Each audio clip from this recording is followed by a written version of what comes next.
Welcome to the Savvy Leader Podcast. Real conversations about the grit, grace, and gratitude it takes to be the savvy leader you were always meant to be.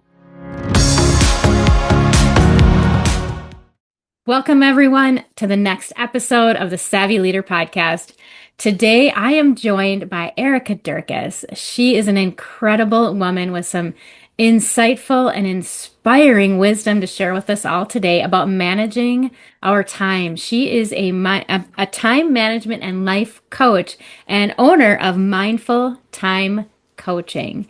I'm excited to hear all of her wisdom when it comes to how we could better manage our time, because that's the one thing we don't get more of, and it's the one thing that so many of us are terrible at actually managing. Erica, thank you for joining us today. I'm really excited to have this conversation with you, and I'm sure as is everyone else. Tell us a little bit about your story, how you got to where you are, and what you're loving about what you're doing. Sure. Well, thank you for having me. I'm excited to be here. I actually came from about 25, about 25 years in corporate. I was in wealth management and I worked for financial advisors, and I had to keep them organized, on task. I managed their calendars, their clients, their paperwork, everything. And when I left there, I was working for four different advisors, and it was a lot. And I just thought, I want something different. I want something better, something that's more mine. And I really want to help women. Women tend to go to work 9 to 5 and they do their job that they get paid for. And then they come home and they do their second job that they don't get paid for.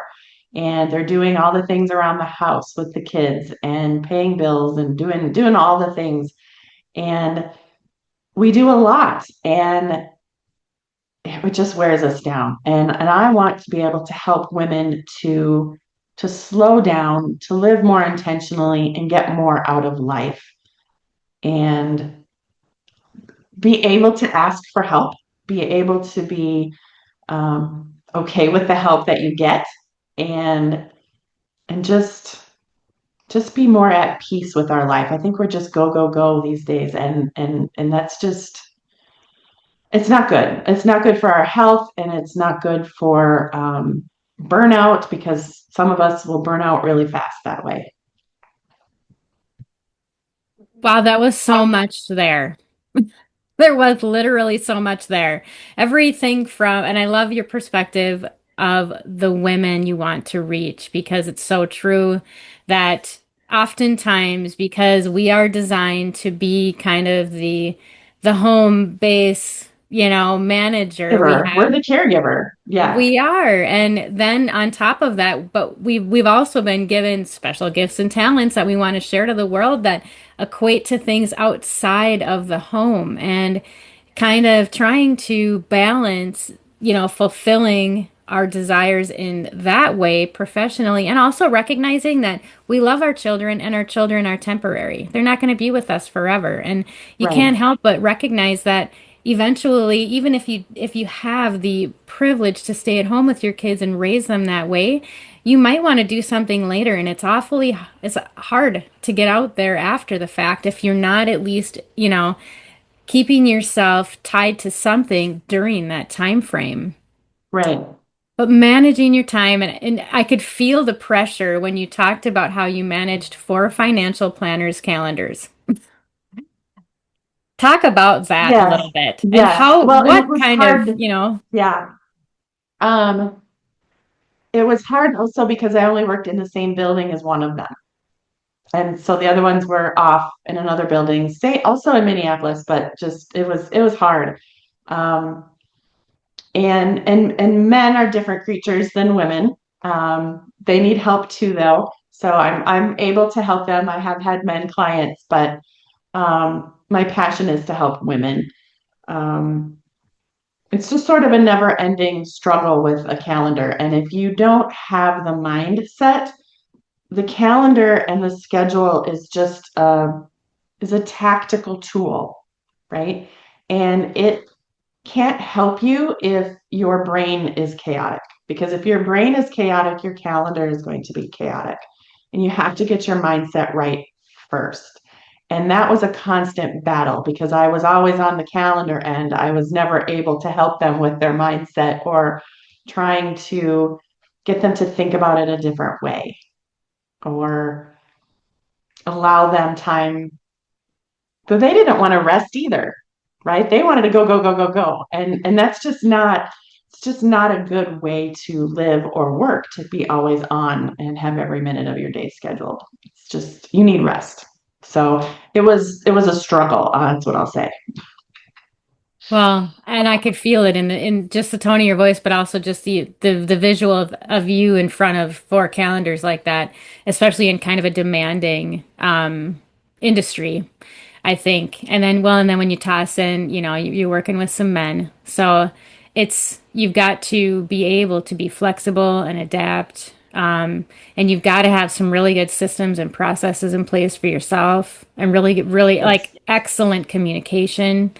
No stone goes unturned when it comes to managing someone's calendar, especially when you've got that many. I've got to wonder though, so what did you just wake up one day and say, damn it, I'm doing it myself. I'm sick of this crap. No, Or what no, inspired you? no, actually, so I live in the North Metro and I would take the bus to downtown Minneapolis. And it's a good 40-minute ride. I used to listen to podcasts and I got really into life coaching and how it really changes your mindset and turns everything upside down from what we were told as children. And I just loved every word of it was just inspiring and it just lit me up. And I started going to some of the events that the life coach school was having and it just really resonated with me. There were also some things that were happening in my life at the time that, like, I lost my mother during that, and it was really a catalyst for me to move forward with it because I didn't have to take care of her any longer. I was her sole caregiver. I'm an only child, and I didn't have to work. I could now focus on me, and once I got certified as a life coach, I had to think about what was going to be my niche, what was going to be my focus. And time management just seemed to be the right way to go because I'm always looking for a more efficient way to do something. I have a system for like everything. It's kind of crazy. I am a type A person, so that stands to reason. But I'm always looking to save time, always looking to think about something different from a different perspective. And life coaching really helps you do that. Because it all comes down to how we think about time and what we feel about it. And yeah, it kind of fell into my lap, but yet it didn't. It So, yeah, let's talk a little bit more about that. I mean, there's so much good stuff I want to circle back to shortly, but first, tell us more. Were there things that you needed to unlearn about time? How did you start wrapping your head around this thing called time and dissecting it in a way that allows you to now coach about it? Okay, so I think one of the biggest things with life coaching that maybe people don't understand is that yes, I can teach you new ways to do things, but you have to unlearn the old stuff. And I think the majority of us might want to learn new ways, new, more efficient ways, but we don't realize the things that we're saying to ourselves. We don't realize our internal dialogue. We don't realize that what we were taught and what we're operating on are things that are really outdated and things that really have to be unlearned. Like I just need more time. This one, I mean, and that feels true, right? We just need more time in our day, but it's misleading because you don't need more time. You need more clarity. Everybody gets the same 24 hours. The difference isn't quantity, it's intention. And when you believe time is the problem, you stay reactive. But when you understand that focus is the lever, you start designing your days differently. Um, I also remember being taught, busy is productive. And that one's deeply wired in me. As long as I keep moving, as long as I keep doing, I'm productive. And I grew up equating effort with worth, and slowing down can feel wrong. But busyness is often just unfiltered demand. Productivity is aligned action. And unlearning this is huge. You have to ask yourself some different questions like, was this busy work that I just did that move something meaningful forward, or did it just fill that space? Right? Busy feels urgent, productive feels intentional. The other thing we have to really unlearn, and this is a big thing with women, I think, is the idea that I should be able to handle all of this. Look at her, she's doing it. Why can't I do it? There must be something wrong with me. Or look at them, they're doing it. I can handle this. This is just the way life is. I put my head down and I'm gonna handle all of it. And all it creates is exhaustion. Time management isn't about squeezing more into your day. It's about choosing what actually belongs there. When you believe you should handle everything, you avoid delegation, boundaries, and saying no. And new skills require accepting that you are allowed to have limits and that you're allowed to rest, and you don't have to do it all. Which then brings me to the other one. If I rest, I'm going to fall behind. I feel that one all the time. You know, rest is not lost time, it's restoration. And without it, your thinking narrows, your creativity drops, and everything takes longer. Sustainable time management includes recovery on purpose. There's just so many of these things that run through our head that we tell ourselves that we don't even realize it. It's just ingrained in our thinking. And we have to step back, and a life coach can help you do that and unlearn those things so you can relearn new things that serve you better. Oh my gosh. All of that good stuff in there. Man, first though, I'm sorry for the loss of your mom, and I'm sure that that time with her in her latter years was special for you, though trying, I'm sure at times, but Thank you. I Yeah. can't help but recognize that oftentimes I see those kinds of catalysts in people's lives where they make these huge life changes like you had. And Oh, it's so I don't know, it's inspiring, and I mean on one hand, and it's also just so reflective to know that it's the way the people in our worlds impact us. yeah. And But it's kind of sad too to think that I had to wait to do some of this stuff. I felt I had to wait, right? Because I couldn't focus Mhm. on me because I was focusing on her. But that's all Yeah. mindset. I could have been doing this stuff long ago, not when I'm 50, you Ugh. know? I know I thought we were from the same generation listening to you talk. It's like we are in the same generation. Okay. All right. Now, you talked about a couple of things too before that. What does a certification look like for a life coach? I've not had that conversation with anybody, and I think it's probably pretty enlightening. That it's different for everyone because as of right now, life coaching is not regulated by the government yet.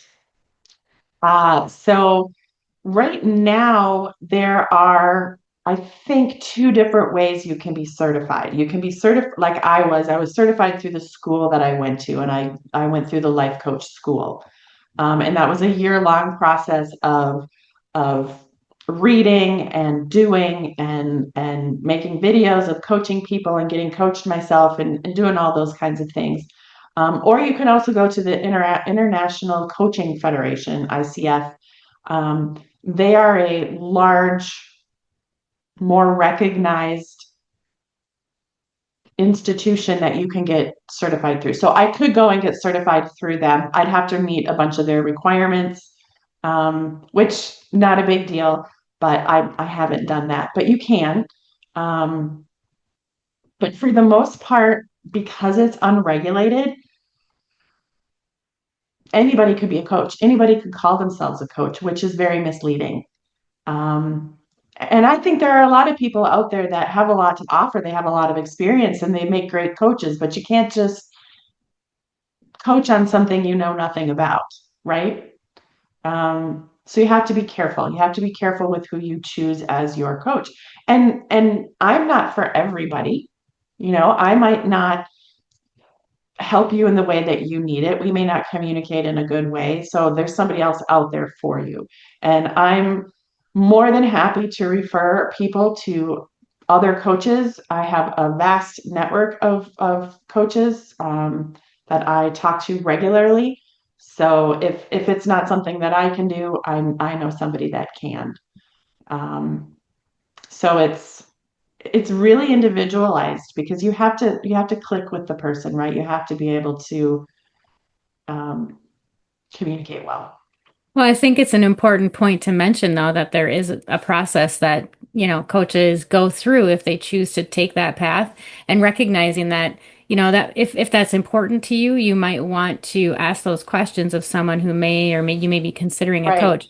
It might be a conversation that you want to have. I don't know that a lot of people are aware of that. And so while Yeah, you I were think you're going through right. this process, I feel like it sounded like you had to determine your niche. Now, certainly after managing all those calendars and having to manage your own time during your life, yeah, that season of your life, that probably was a pretty good clue in. But is there like an actual process to help people work through this to find their niche, or is it organic? Well, here's the thing. I don't think niche matters. Okay, cool. Life coaches in general, this is huge generalization, work on mindset. And when I start with clients, that's where we start. We start in their head, what they're telling themselves, what they're feeling, what just the things that go on in their head. And the thing that I use is called the model. And it says that our circumstances around us that are factual are neutral. Like you and I talking here it's neutral and it's factual. Now, our thoughts are what create positive or negative emotion. So you might be having one thought, I'm having another thought right now as we're talking, and it's creating different emotions for us. And those emotions drive us to an action or an inaction, which create results for us, whether it's the results we want or the results we don't want. So if it's a result we don't want, then we go back and we look at what were we thinking. And this works for all aspects of our life. So when I help somebody with their time management, it has so much spill over into every part of their life because if you can create the emotions that you want to drive you toward the results that you want, you can do anything. And it's just not time related. It's relationship related, it's career related, and we're all that way because we all start with mindset. Mindset is at the base of any life coaching. Let's look at what you're telling yourself first, those limiting beliefs, those negative thoughts that you have in your head, and let's turn them around to think something different that's going to serve us better. And time is where my focus is because that's what I resonate with. That's where I'm good, where that's my experience, right? So that's what I want to help other people with. But somebody else that coaches on something completely different will still start with mindset because that's where it has to start. And then it filters out into like your marriage, if you're maybe a marriage type counselor, a marriage life coach, or you're a life coach that helps you because you're changing jobs. Well, it's your mindset. And if you don't change your mindset and you're changing your job, you're still taking that same mindset from the old job to the new job. And you might find that you have the same problem at the new job that you do at the old job because it's all up here. So What a great point. yeah, I mean, like I still have the same problem. Well, of course you do because you took your mind with you Yes, you took and you're that still same mind thinking with these you. negative thoughts Mm. about yourself. Crazy. I So, mean, and when you say it like that, though, it makes it seem so obvious. And yet, I think so many of us are still, muddling around in this messy mind of ours. trying to figure things out.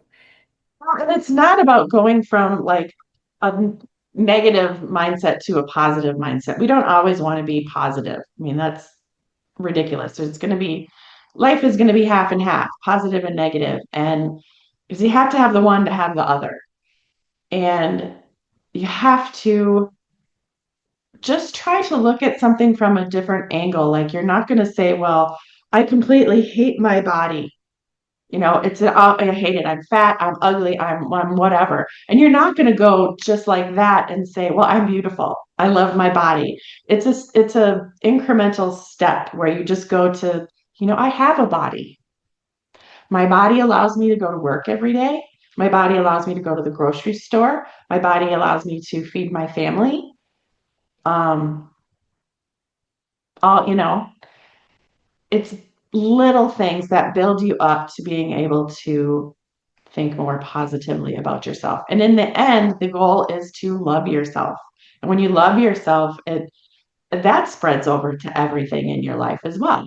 Because then you have more empathy for other people, you have more love for other people, it's just, I mean, I just can't explain it. It's such a Hmm. transformative process, and life coaches help you do Mm. that. And we're there to give you support, and we're there to give you um, accountability. Because I So think that's the biggest uplifting. thing. Yes. And the accountability, we'll have to touch on that some more too. But when I was thinking about what you were saying and talking about your time earlier, you mentioned that being busy isn't always helpful. It's not always productive time. But so what do you do then if you're not in that busyness state? How do you learn to accept a passive state, I'll call it?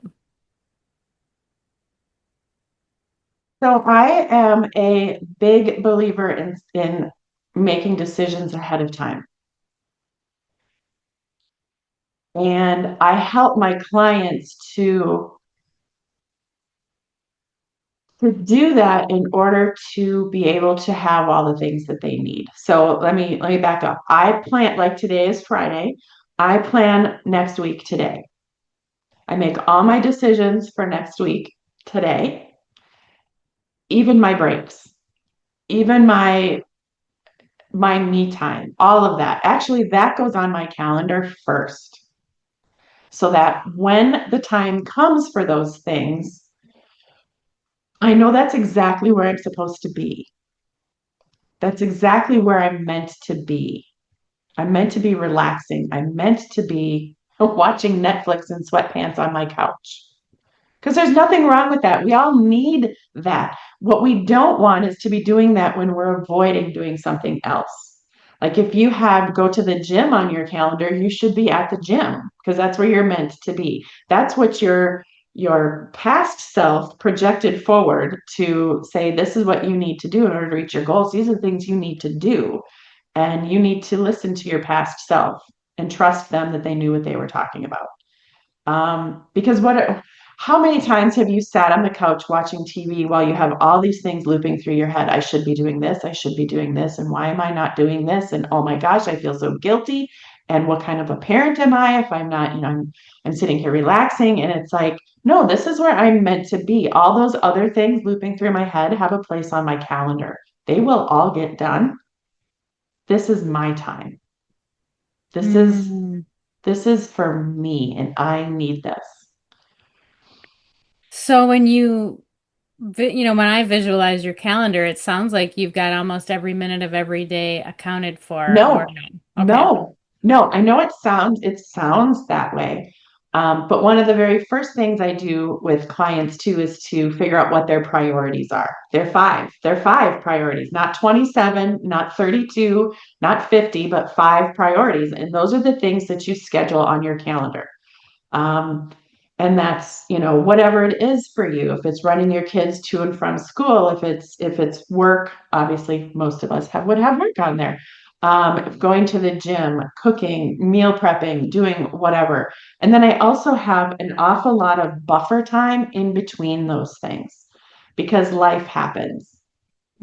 The phone rings, somebody needs help, something happens and you have a flat tire or I don't know, it snowed 3 feet and you can't go anywhere. So you have to pivot or whatever. So you have to give yourself time.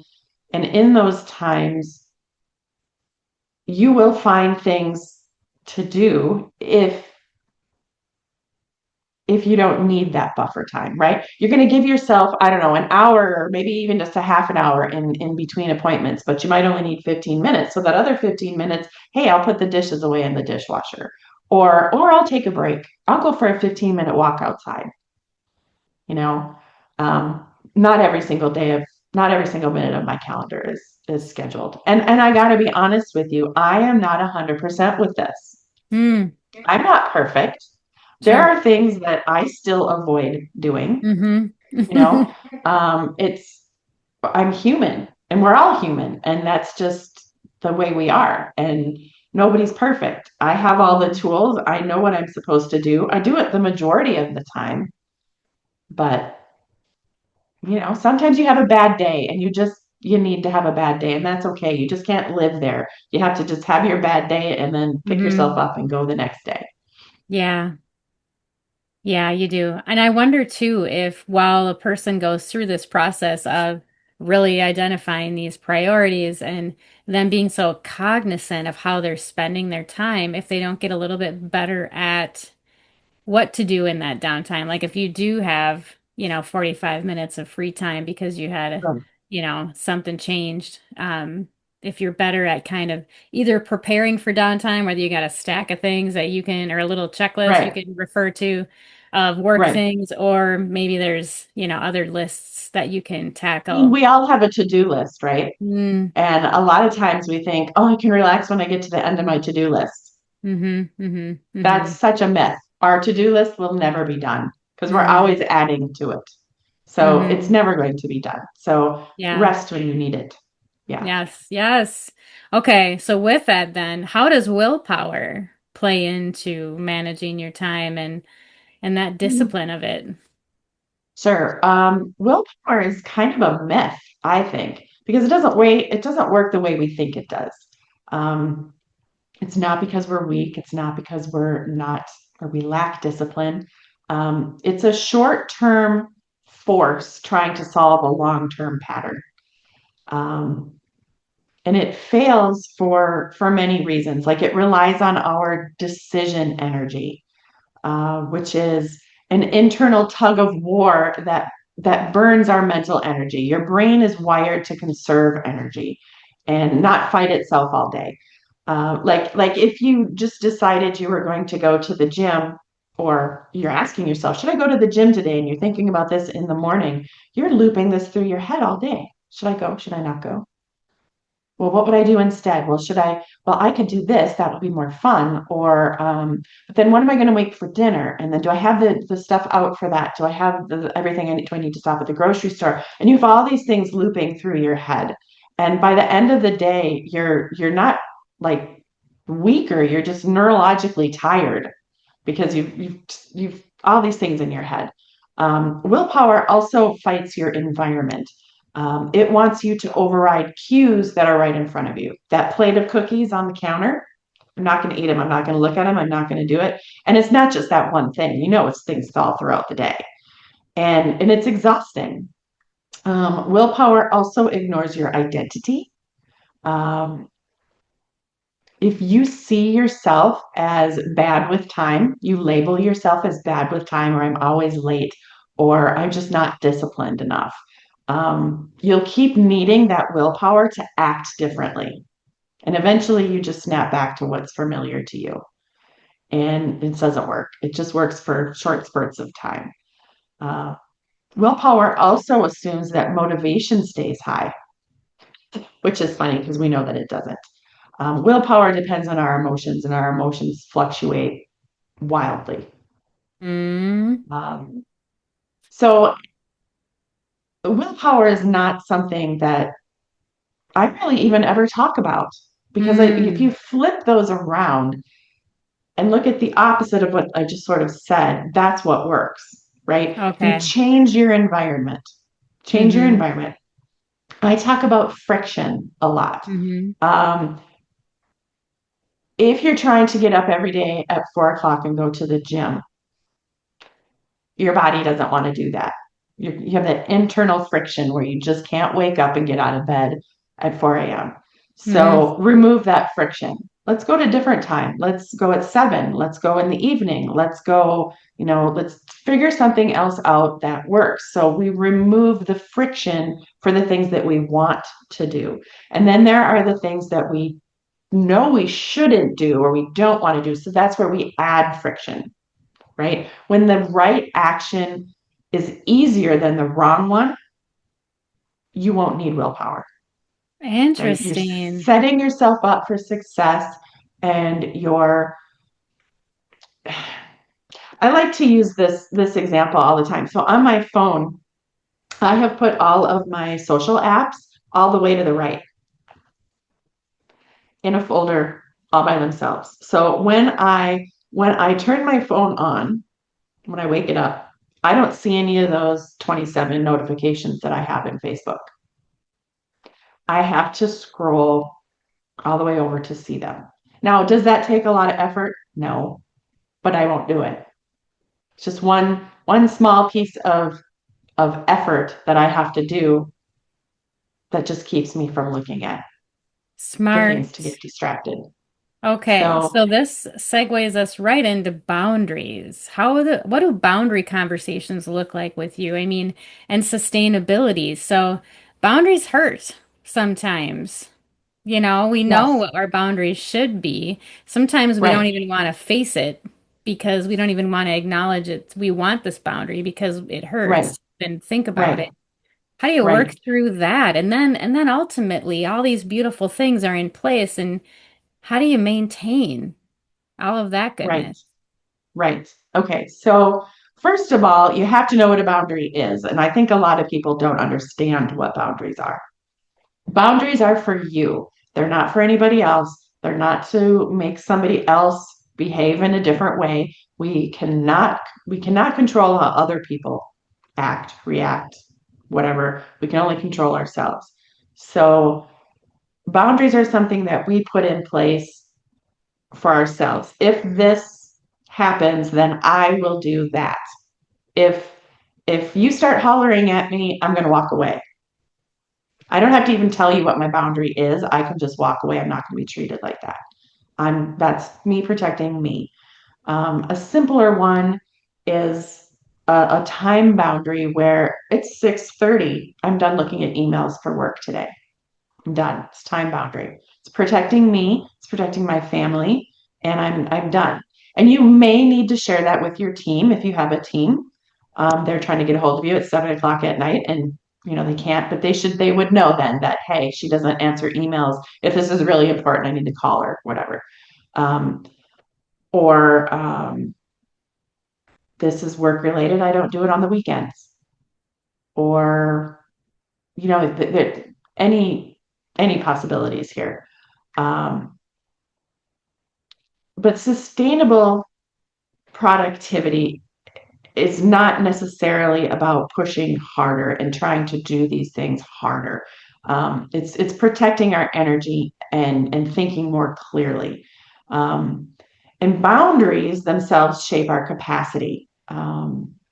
They decide what gets access to your time, your attention, and emotional energy. So when you don't have boundaries, everything feels urgent. You overcommit. You react instead of choosing what you want. And when you do have boundaries, your calendar reflects your priorities. You can say no to people without feeling guilty, and you stop leaking energy into things that don't really matter. Boundaries protect our focus. Um, and mindset, when we go back to our mindset, it shapes our behavior. Um, like if you believe my worth equals my output, or I have to prove myself, or rest is being lazy, you make you'll make sustainable choices. I say, like you override your own limits when you say these things, right? So if you believe something different, like my energy is a resource, or clarity beats busyness, or rest supports performance, you make those better sustainable choices. Boundaries protect your time, mindset protects your identity. Um, Now,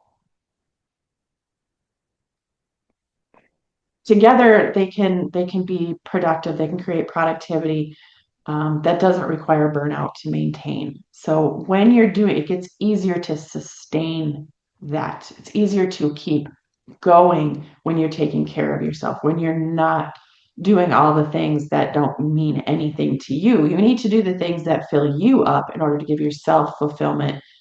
And that can push you forward. That can give you the motivation to keep going and the momentum.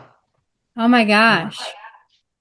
So Uh, incredible to hear the way all of that just kind of works together for your own good. Whether Well, you, and you have to do something just like a diet. You have to do something, or you have to tailor it to you, because if you're not going to do it, oh my gosh, Mhm. I read this the other day. Best quote: the smallest thing that what is it? The smallest change that you consistently do is way better or way more valuable than um, the perfect plan you never follow through on. Yeah. Right? You have to do it the way you want to do it. It has to work for Mm. you. If you're doing this diet that you can't eat kale, you can't eat these things. It's never going to work for you. You're not going to force yourself to keep eating stuff you don't like. Well, same with Hmm. this. You're not going to force Hmm. yourself to keep doing things you don't want to do. So it has to feel sustainable to you in order to work, to keep going. And does this reflect who I actually want to be? And is this building a life that I want to live inside of, not just one Hmm. that looks impressive? And then fulfillment Yeah. becomes less about proving and more about peace, less about Mm. speed, more about clarity. Mm. Um, it's a huge shift, and Hmm. it helps so much with your sustainability. That's massive. And now, so I got at because as we talk with lots of small business owners and solopreneurs like yourself, everybody's got this kind of story to tell about how they started their business in those first couple of years. And it was tough, and they had to sacrifice things they wouldn't want to sacrifice or do some things they didn't expect to do. And it was hard. So, did all of these skills and all of this knowledge really play into yourself and your own entrepreneurial journey in this way? And was it, I mean, enlighten us a little bit on that part of your story. I'm just really curious. It's funny because I just had this conversation with somebody the other day.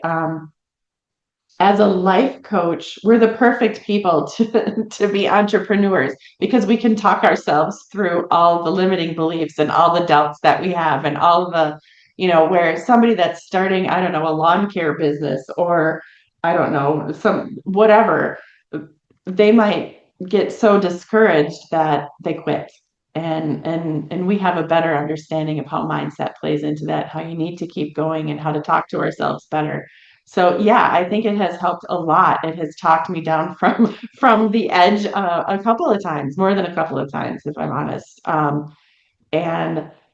And being able to have the support of friends that are also coaches to build you up and to have that energy to just keep you going. I really want this to work, and I really want to help women. And I know life coaching for me has created such a shift in my thinking and such a transformation about understanding other people and giving them grace and giving myself grace. It's made such a huge difference in my life. I just want to be able to pass that on to other people, because we suffer so much, I think, needlessly of our own accord, right? We do it to ourselves. And I want to stop that. I want people to understand they have control over that. Yeah. And we do suffer needlessly so much, especially within our own minds. So it's so great to hear that you were able to work yourself through it. I mean, that's incredible. Were there other Well, influencers or anybody else along your path that kind of helped nudge you along too, or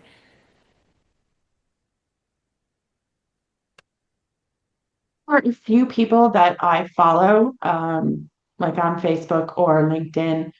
I love Diary of a CEO with Stephen Bartlett. I love, of course, Brené Brown. I love Mel Robbins. All the people. I mean, they're just so inspiring and so uplifting. I just want to be like that. I want to be that for somebody, Mm. to be able to help them out of a situation that they put themselves in, you know. So admirable, yeah. And it's such a passion. Clearly, it's a passion for you. How did you kind of come to terms with your own success, though? Have you had the opportunity, or do you have a clear outline for what success looks like for yourself? And, what's your future vision for mindful time coaching? Um, it's a good question. And I think, of course, success means different things to different people. I think for me, success is just really being able to reach people and being able to give them the tools for what they need. Of course, making money is nice. You need that. That's nice to be successful. But I really just want to help people to, uh, I don't know, just to think better, especially these days with everything that we have going on in Minneapolis and just all the things. And it's kind of like it's kind of like being, anytime you have a career like a hairstylist and she's out and about and she's like, oh my gosh, look at that hair. Look at that. Oh, that cut is terrible. And I'm thinking, oh my gosh, I could really help that person think something different that would be more suitable to them, that would serve them better so they wouldn't have to be so I don't know, in pain or so negative. Hmm. I could really help them through that, and I just, success for me, I think, is just getting in front of more people and being able to help more people. And I'm So doing that beautiful. here lately with speaking engagements and Oh, different terrific. things like that. So yeah. That's beautiful. And I think it sounds like you're in the perfectly right place for yourself to just, and you're really aligning yourself and you're fine-tuning all of your offerings to just exactly reach and follow yet that path. And that path, as we know, is what helps us find that inner peace too, and keep Mhm. knocking back and forth on all these things that aren't working for us. And when we get on our path, life is a little bit easier and it's a little bit more clear and Yes, for sure. so important. Okay, so we should probably talk about accountability.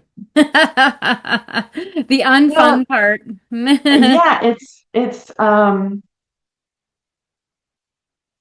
listen, okay, so we can plan as much as we want. We can make our schedule completely perfect. But if we're not going to do it, there's no point. We've just wasted time planning, right?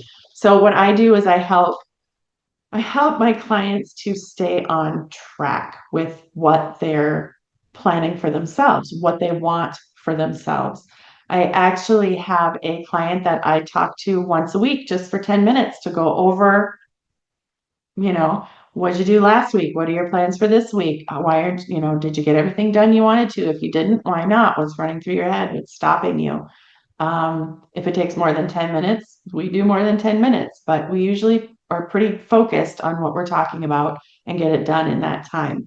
Um, and there's so many of these concepts that you could just punch into ChatGPT and learn, right? But you're not going to have somebody that's going to hold your hand through it and talk you through real world experience or real situations, tailored to you. People that are going to, somebody that's going to hold you accountable to what you're doing and keep you on track, because a lot of this, most of this is all new to us. And if we don't stay on top of it, we don't keep going.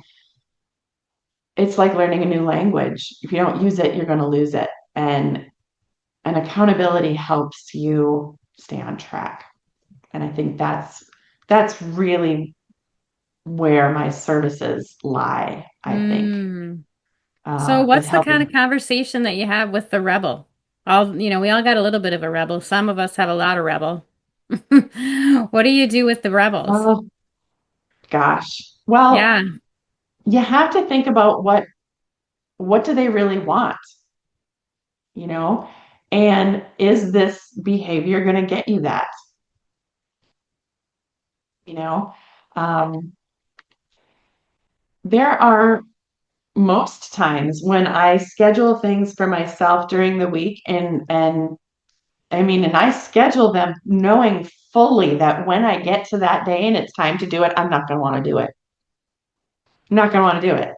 Um, that's why planning ahead is so much better because you're using your prefrontal cortex, your higher brain, to plan things out logically to get you to your goals. When you're making decisions in the moment, you're using your primitive brain, and your primitive brain is designed to keep you comfortable, to avoid pain, and to conserve energy. All of those things that, through the centuries we've been wired to do through evolution that kept us alive. It's still there. It's not really keeping us alive so much anymore, but it's still ingrained in us. And we don't want to do the things. We don't want to do the things we scheduled for ourselves. So that's where the friction part comes in, where you remove all the friction. I know I have to do this on Tuesday. I'm not going to want to do it. What are the potential roadblocks that I am going to have, whether they're external or they're in my head? How am I going to try and talk myself out of this? Because your brain will come up with a million reasons why you shouldn't do what you've planned to do. I mean, Mm-hmm. in the back of your head, this is something I want to do, but Mm-hmm. darn it, I just don't feel like doing it right now. I'll do it later. Yeah. So But get on to try, yourself, darn it. yeah, trying to figure it out Recognize ahead that. of time and setting yourself up for success the best way that you can. And look, it's not going to work every time. You have to figure it out. It's something that evolves and trial and error, you know. I tried to remove this roadblock. It really didn't do anything. So let's try something different next time to make sure that we actually make it to the gym. Smart. There you go. That's a nice cut and dry example of just exactly that self-sabotage when you're onto yourself. You know dang Right, well you're not going to want to do that. So what can you do to make your help right. yourself? Help yourself, not make yourself, but help yourself. Right. Help yourself. Help yourself do the things you want to do because, yeah, Yeah, it sounds good when we're absolutely. planning it, but when we get there, we don't want to do it. Yeah. Yeah, yeah. All right. So there's always someone who feels like they're constantly behind the eight ball. Is there any advice you'd like to give the people out there, the women especially, who might be feeling that they're always behind the eight ball? What do you do about that? Yes, because it's all in your head. I know that nobody wants to hear that. Nobody wants to hear it's all in your head. But I would tell them that they are not behind. You're just measuring yourself against some sort of fictional timeline, right? Most women who feel behind are carrying all these expectations of themselves to do more, to be more, to keep up, to prove something. But when we start comparing ourselves to other people, it really distorts reality. Um, you're comparing your middle to somebody else's highlight reel, right? Or your season of growth to someone else's season of harvest. Um, Different doesn't mean delayed, slower doesn't mean failing. I would ask them, you're behind according to whom? It's all up here. It's all what you think. Mm-hmm. Fulfillment doesn't come from catching up because honestly, we don't ever catch up. There's always something to do. It comes from Mm-hmm. getting clear on what matters. It comes from being um, familiar with our capacity and knowing what we can and can't do, our limits, and the season that we're actually in. Is this something I need right now? Maybe not. Maybe I can do that next year, or depending on what it is, obviously. You don't need to speed up. You just need to realign and change your thinking. Oh my gosh, so smart. So great. And it just, points right back to the mindset and Mhm. where your head is at and how key it is to make sure you get your head screwed on straight. Right, because because it's all in how you think about it. And I said, I Mm-hmm. know people think that's hokey. They think, oh, well, mindset, it doesn't matter. But we do everything in this life because of how we think it'll make us feel. Mm-hmm. And our thoughts are what create our feelings. We can control our thoughts. If we change how we think about something, it changes how we feel. And will Yes. get us to different actions, which will get us to the results we want and not Mm-hmm. results, we're Little bit of power of unproductive. persuasion in there. Hmm. All right, Erica, so you've got some fantastic programs. Talk to us a little bit about what you have to offer right now. I know you've got great programs, but also you've got one-to-one coaching and other things. Share with us what do your services look like, and then tell us how we can find you, how we can get in touch with you. Sure. So my signature program is a 16-week program. People think that's a long time, and it is, but you need it. It's worth it. Changing your mindset, changing how you think is not an overnight instant sort of thing. And if you're looking for an instant fix, this is definitely not for you. Because we start with mindset, changing how we think, and all of that, it takes time. So that's 16 weeks. Um, it's $24.99 for those 16 weeks, and it's 45 minutes a week virtually that we talk, and you'll have some homework and things to do every day in between. I also, in that program, I use a personality test, which is phenomenal because it takes you 20 minutes to do it and it saves a lot of time, pun intended. And it helps me learn who you are. It tells me your values, your strengths, your challenges. It tells me all these things that it might take me, you know, weeks of time to learn about you. But I'll give you an example. One of my clients, it told me that they do not do well with rigid structure. So right there, that helped me formulate how to help them, right? It's not going to be as rigid as it might be for somebody else who wants that sort of thing. So there's that. I also offer that personality assessment on its own. If you think you want to just do it and take the results yourself and do it on your own, that's fine. That's 130. I also offer that personality assessment, which is the assessment and then 2 coaching sessions after that to help you figure out what your results mean and what plan we can come up with to help you going forward. And then you do it on your own, Oh, so and that great. is $299. So yeah, those are what I have right now. You can follow me on Facebook.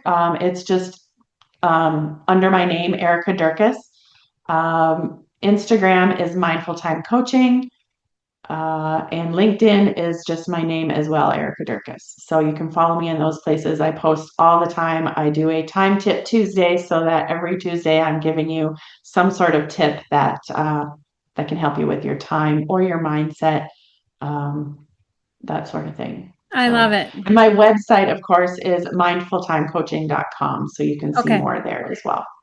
And that's where they can find out more details about what you offer and this incredible Yes. program that you have to help Yep. You can get on people. my calendar there too. Yep. Oh, terrific. Awesome possum. I love that so much. Erica, this has been an enlightening conversation. And I got to tell you, pun intended, time flew by. It did. It really did. It did. It did. Time well spent. All right. I Yes, love I it. agree. Thank you. Yes, I'm so grateful to have you. Thank you for being so open and honest and sharing all of this amazing insight. I think this are so many ways that people can better manage their time, but also shift their perspective about time. And you are Yes, absolutely the expert that needs to be in the room when people start thinking about how to make these massive changes in their day to just live a richer, fulfilling, and more peaceful life. yes. Peaceful. That's what we all want, right? Yes. Ah, so great. Well, thank you again. Thank you.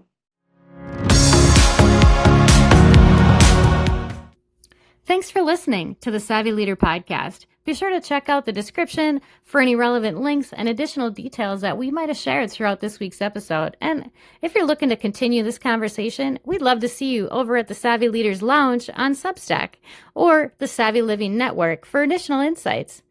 That's savvylivingnetwork.com. We'll see you there.